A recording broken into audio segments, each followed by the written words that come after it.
All right.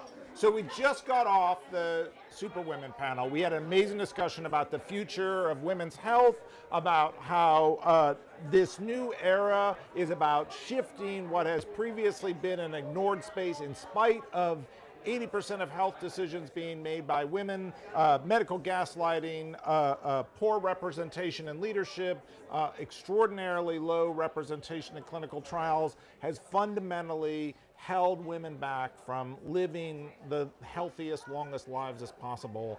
I think we're seeing a shift here in 2025.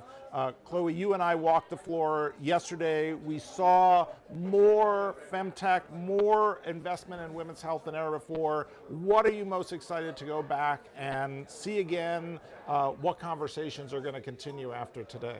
For sure.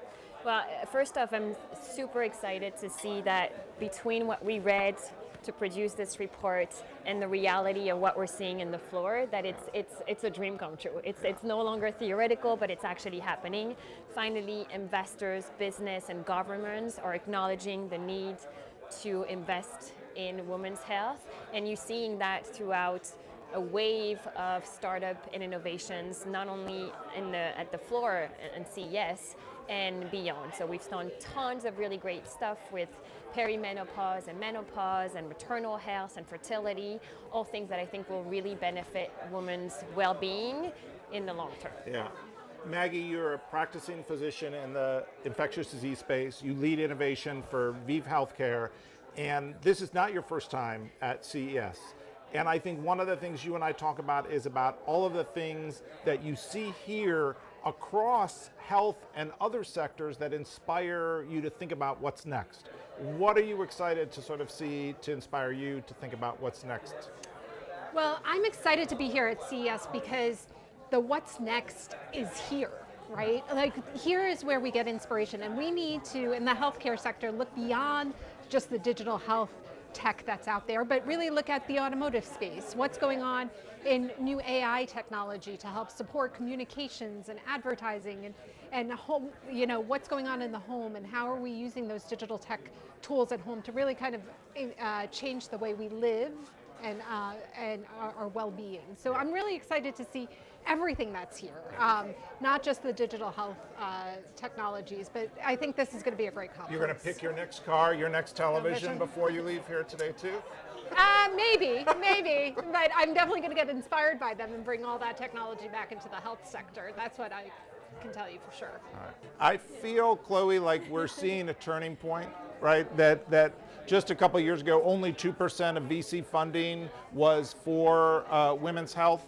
That feels like that's changing. What do you see? Yeah, there's a merge of a couple of factors that are driving change. There's society that's finally acknowledging the need for change. Women are being more vocal in wanting equity and wanting a healthcare system that's tailored to their needs. You've got governments that are acting on this subject and creating women's health initiatives like the President Biden just did in November 23 that is meant to close some of the disparities in women's health research. And then you've got VC and innovators and startups that are identifying that this is like a crucial economic market, that there's a lot of lucrative potential also from a business standpoint to address, and are investing in creating the greatest and latest technology to support women's needs. So all of these factors are really creating this mature and this right moment for significant change in the women's health space. Yeah. I feel like you've been working in the healthcare space for a while, and it has been a very medical-led discussion. We were just talking about the shift to experiential parts in health, how every brand is a health brand. Talk about the health experience that you're hoping to go see. There's an immersive thing just down the street. Yeah, no, health is becoming more personalized. With all this different technology and all the new AI tools, we're bringing health into the home. And by doing that, we're empowering women to be better controllers of healthcare for themselves and their families, right? So there's going to be a lot of opportunity. I'm really excited to see what people are doing with AI right now and what people are doing with the tech that's available to really bring healthcare into the home and personalize healthcare, not only for the individuals, but to help manage communities. All right. What are you up to next? I'm about to head out on the floor at the digital health space, taking some of our favorite clients on a tour and showcasing some of the greatest innovations that we talked about earlier today. Maggie, where are you off to? I'm going to follow Chloe, which is Good decision. Exactly, because she's going to take me to all the best highlights here at CES.